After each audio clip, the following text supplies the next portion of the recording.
Bismillahirrahmanirrahim. Mari kita lihat pada surat At-Taubah ayat yang ke-119. Allah menyampaikan kepada kita pada surat At-Taubah surat yang ke-9 ayat yang ke-119. Allah mengatakan kepada kita, ya ayyuhalladzina amanu taqullaha wa kunu ma'as-shadiqin. Kita mendapati pada ayat ini Allah menyampaikan kepada kita, ya ayyuhalladzina amanu taqullah. Wahai orang yang beriman, bertakwalah kamu kepada Allah. Wa kunu ma'as-shadiqin, dan bersamalah dengan orang-orang yang mereka itu benar.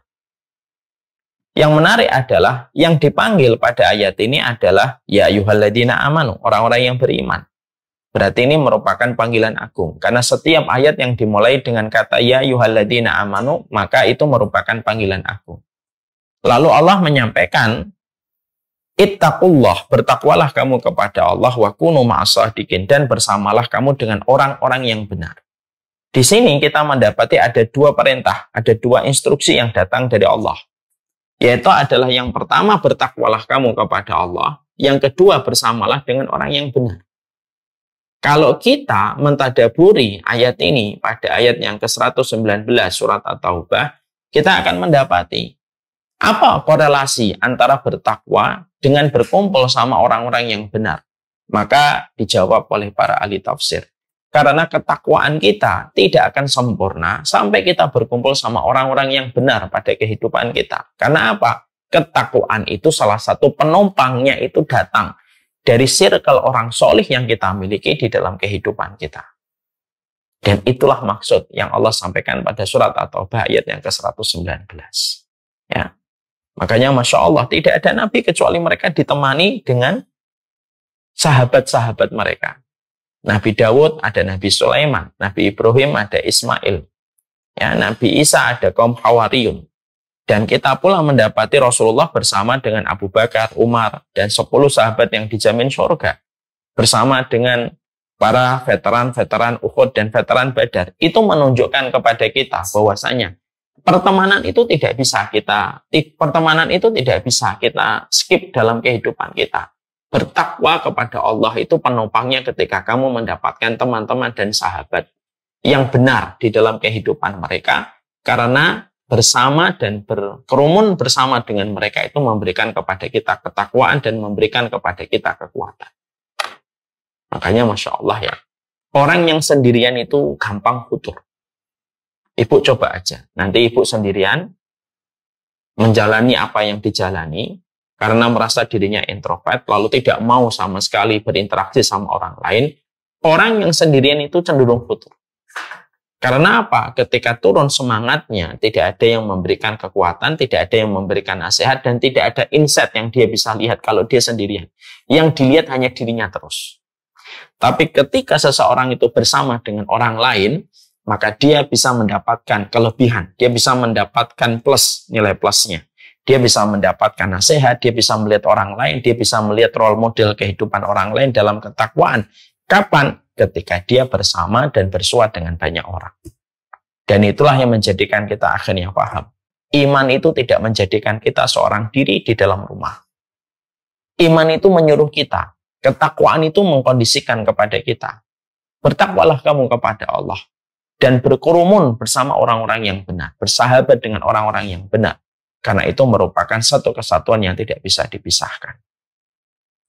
Makanya akhirnya ketika kita memahami ini, akhirnya kita ngerti. Pantes kalau semangatnya yang ada di dalam Al-Quran dan semangat yang ada di dalam sunnah itu adalah bagaimana kita itu memiliki saudara-saudara dalam iman. Ya. Jadi surat At-Taubah ayat ke-119 ketika Allah menyuruh kita supaya kita bersama dengan orang yang benar, maka ayat ini munasabahnya, relevansinya dengan kita menjumpai banyak hukum di dalam hukum sunnah. Makanya hukumnya sunnah itu selalu mengkondisikan kita itu untuk bersaudara. Dengan tetangga kita disuruh baik. Ketika kita sholat disuruh kita itu berdekatan dengan orang yang berdekatan dengan orang yang sholat di samping kita. Disuruh kita memberikan hadiah. Disuruh kita memberikan infak. disuruh ketika kita berkata yang baik atau diam, disuruh kita tersenyum. Di situ kita paham kenapa semua syariat itu mengkondisikan kita supaya kita senantiasa memiliki teman dan memiliki persahabatan di luar keluarga kita. Di balik perintah untuk tersenyum, di balik perintah untuk ngomong yang baik, di balik perintah untuk memuliakan tetangga, di balik perintah memberikan hadiah.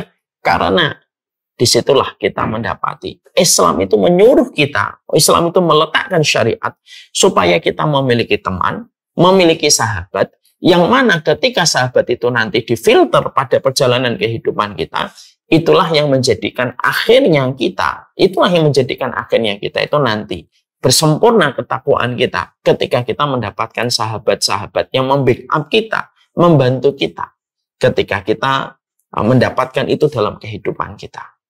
Ya, makanya Masya Allah ya, inilah yang menjadikan kita akhirnya paham, oh pantas ya, kalau ternyata semua kulturnya sunnah itu adalah kita disuruh nyari saudara. Kita disuruh nyari saudara. Karena di antara orang-orang yang kita berbuat baik kepada mereka, ada di antara mereka yang kelak nanti menjadi sahabat untuk kita. Karena pada dasarnya kita paham di situ.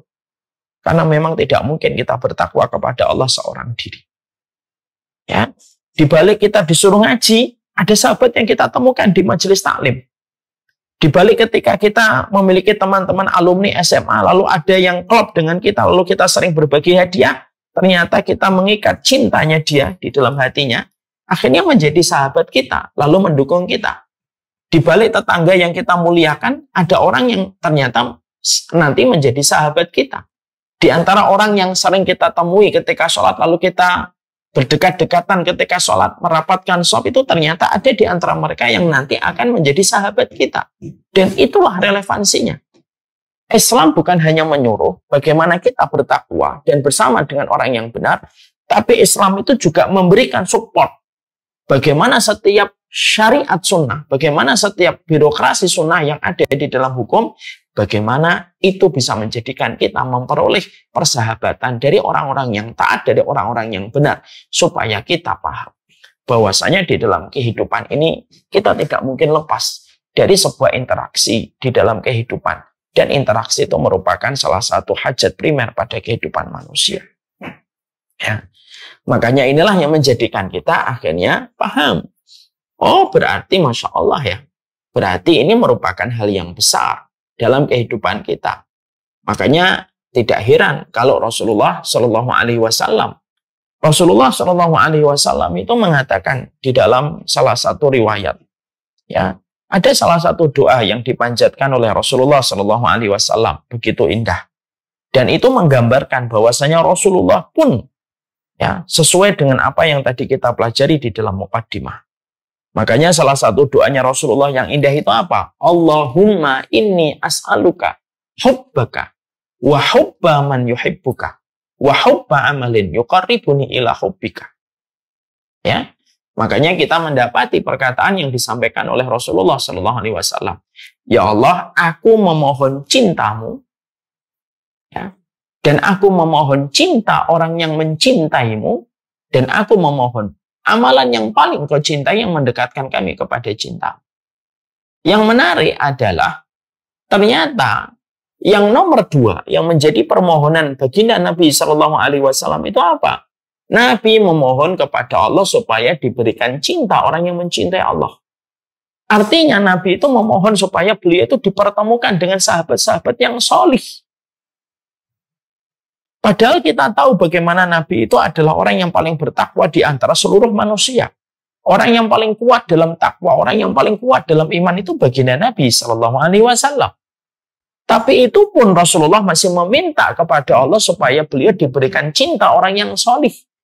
Yang mana beliau meminta itu kepada Allah untuk memberikan kepada kita sebuah peterangan. Karena memang ketakwaan itu tidak bisa jauh dari sebuah persahabatan yang harus kita miliki di dalam membangun ketakwaan kita kepada Allah. Dan itulah sejatinya kenapa kita di dalam kehidupan ini tidak bisa lepas dari persahabatan yang harus kita miliki pada ibadah kita kepada Allah. Ya. Ya. Makanya akhirnya inilah yang menjadikan kita akhirnya paham. Ya. Jadi sebelum kita membahas tentang orang yang saling mencintai karena Allah, kita itu harus paham mukadimahnya. Oh, jadi ternyata Islam itu menyuruh kita berbuat baik, ngomong yang baik, itu supaya kita punya sahabat. Dan sahabat ini kita butuhkan dalam ketakwaan. Supaya, sekali lagi, tidak ada lagi orang yang berpikir takwanya dia itu bisa dilakukan sendirian. Tidak bisa. Supaya tidak ada lagi orang yang mengambil kesimpulan yang salah. Bahwasanya mengamalkan sunnah itu bisa dilakukan tanpa bantuan orang. Salah.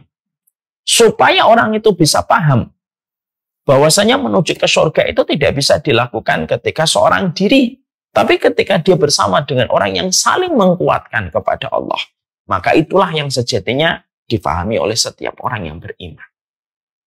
Makanya menarik kalau kita kaitkan dengan pembahasan yang lebih luas lagi.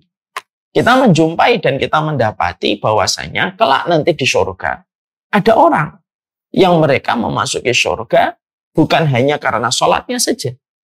Mereka nanti memasuki surga bukan hanya karena puasanya saja. Ada orang yang nanti memasuki surga bukan hanya karena hajinya saja. Tapi ternyata dalam hadis riwayat Imam Ahmad kita menjumpai ada orang yang mereka nanti memasuki surga. Itu karena pertemanan dan persahabatan yang dia miliki ketika di dunia. Dan ini semakin menjelaskan betapa besarnya kebutuhan kita kepada persahabatan. Ya, yang dibangun di atas ketakwaan kepada Allah. شكرا هديت قلبي شكرا